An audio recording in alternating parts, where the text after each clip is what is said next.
It is a Monday evening in January. You are sitting at the kitchen table with the electric bill in your hand, and the number at the bottom is $187.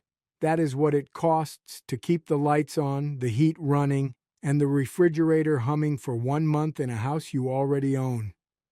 You fold the bill back into the envelope and you put it on the pile with the others, and you do what most people do, you pay it, because what else is there? Then you open your phone, and somebody online is showing you 2 pieces of metal buried in the dirt, a scoop of charcoal, and a meter reading that looks like free electricity. The title says $8. The title says it powers any home off-grid. The title says it is banned. And for just a second, sitting there with a $187 bill on the table, you want it to be true. You want the grid to be optional and the fix to be cheap, and the only reason you never heard about it to be some secret somebody kept from you. I understand that feeling. I have watched people on fixed incomes hope their way into bad information, and I have watched the internet sell that hope for clicks. But here is the thing nobody in those videos will tell you. The principle underneath is real. 2 different metals in moist ground will make current. That part is not a lie. It is documented back to the 1840s, and the old folks who lived before rural electrification understood it. But the distance between a real principle and powers any home forever is the distance between a dripping faucet and Hoover Dam, and the $8 price tag does not survive a trip to the hardware store. What I am going to do today is something none of those videos bother with.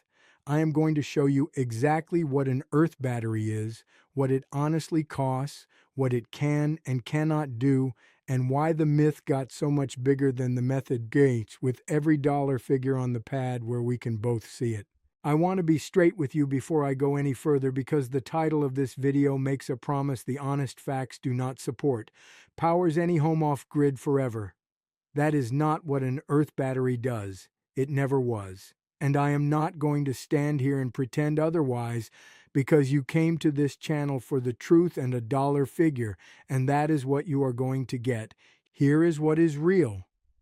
2 different metals buried in moist soil will produce a small, steady trickle of electrical current. That is genuine. That is old. That is documented all the way back to the 1840s. But a small, steady trickle and powers any home are not even in the same county.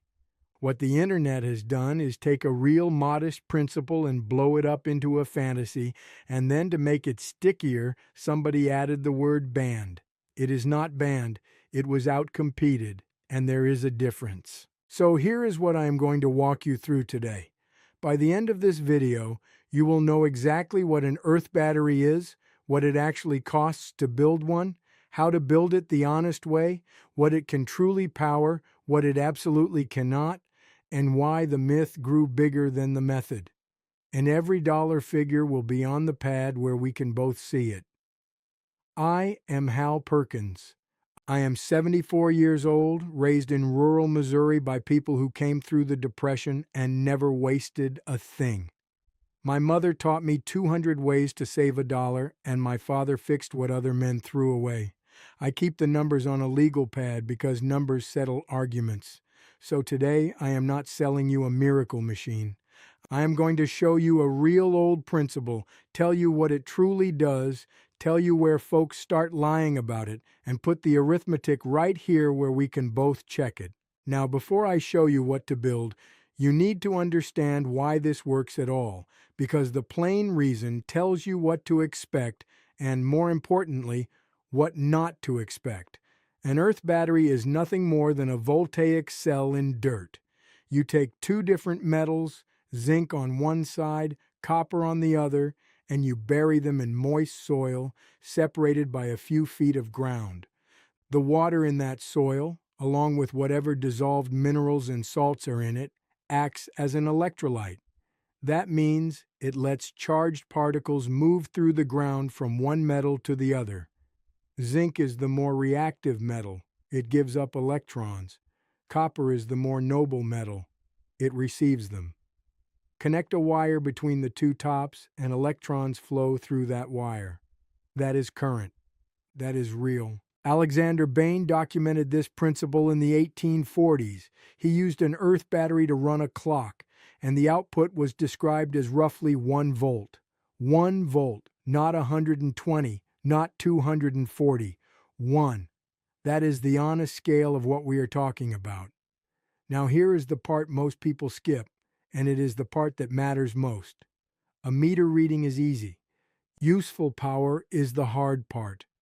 A cell like this can show you a nice open circuit voltage number on a multimeter, but the moment you ask it to do real work, the moment you connect an actual load, that voltage can collapse because the internal resistance of a dirt cell is high.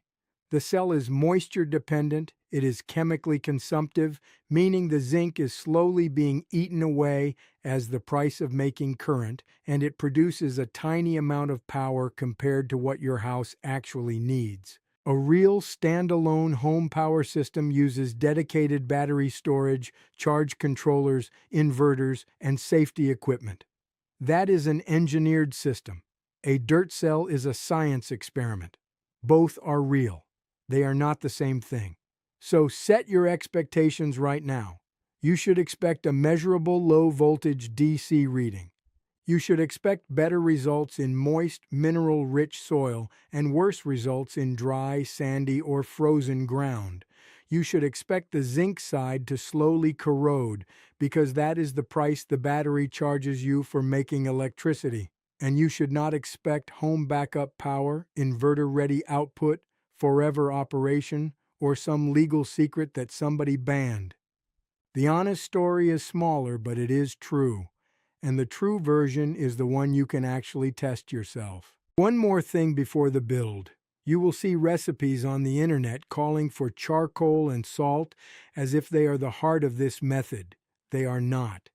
The core of an earth battery is 2 dissimilar metals and moist earth.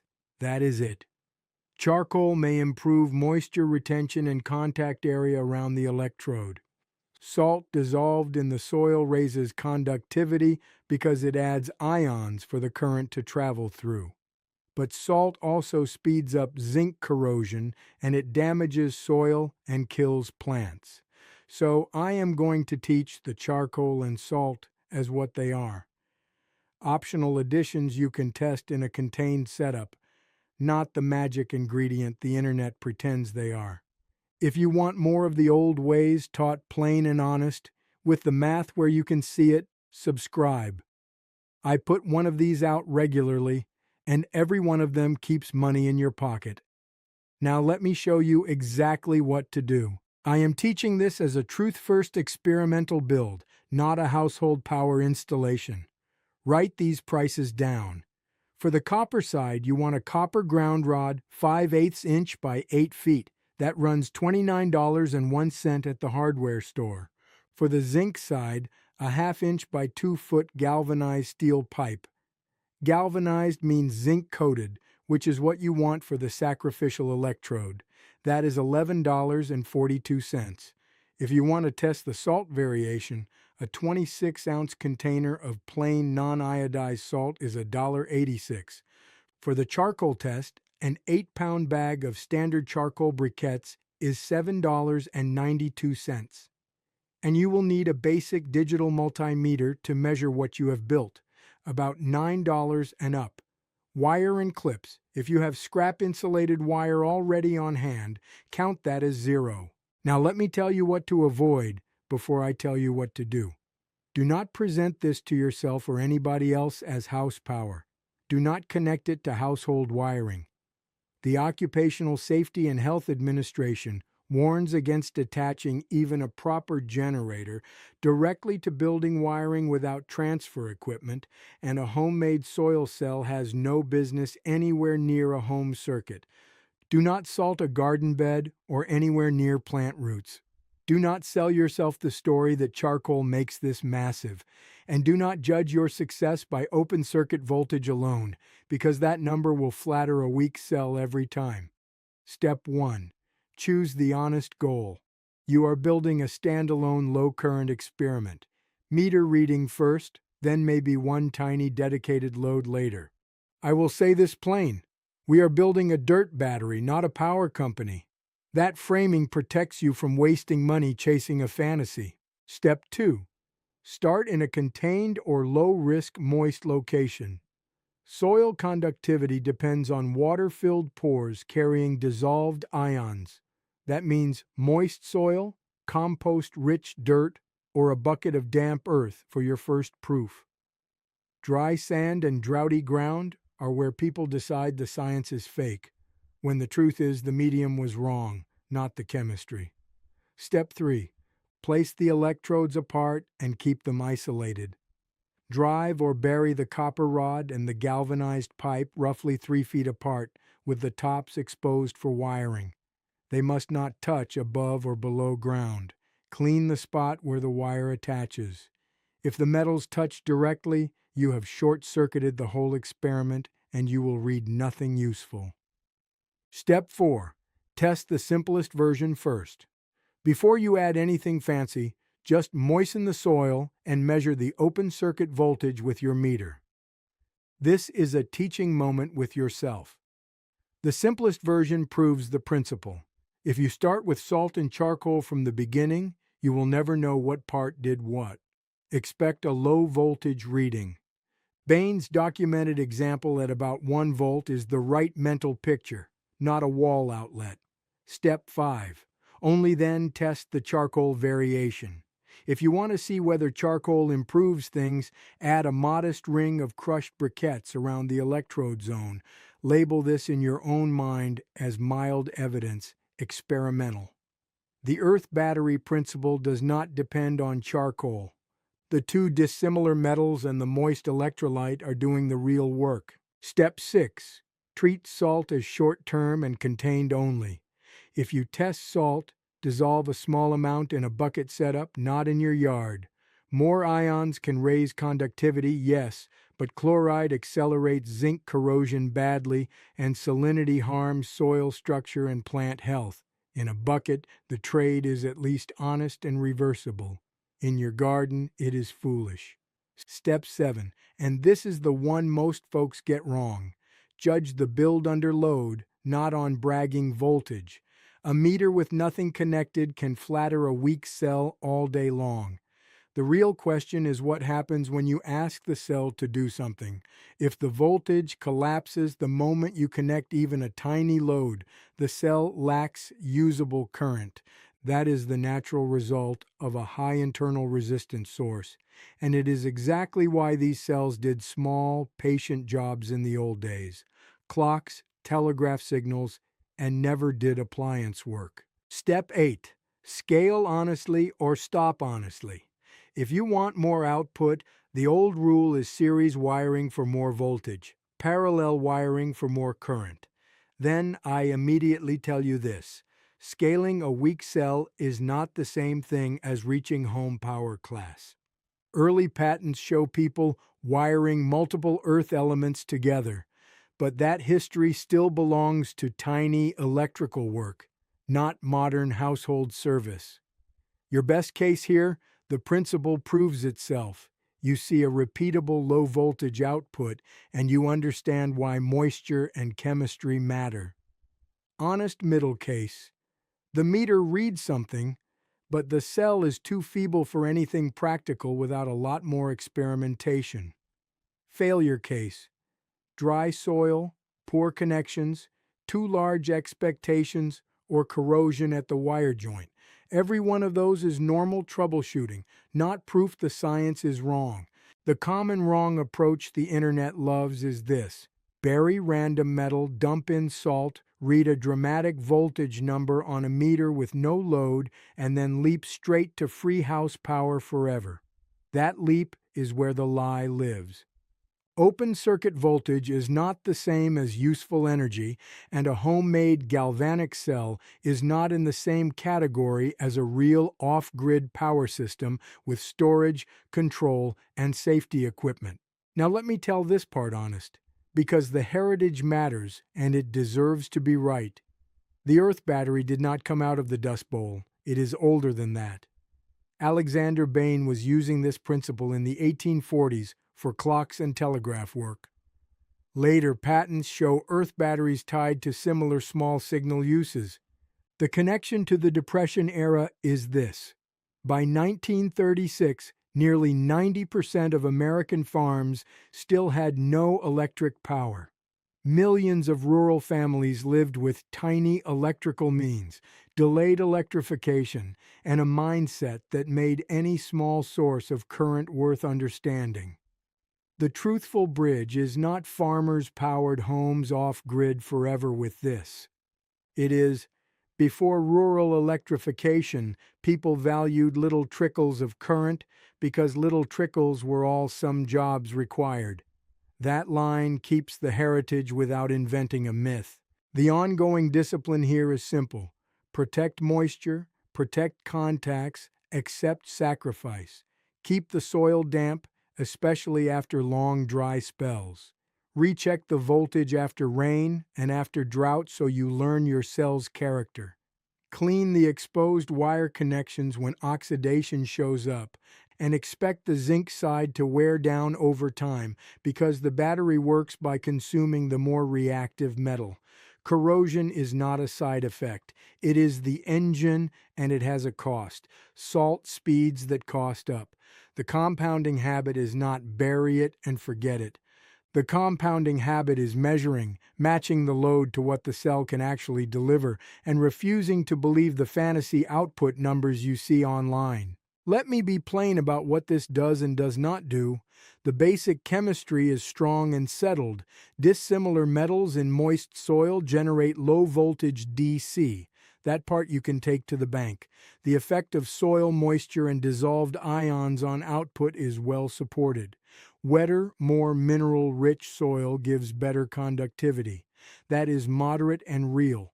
Charcoal as a meaningful performance booster is mild and experimental. It may help contact conditions, but it is not the heart of the method and should not be oversold.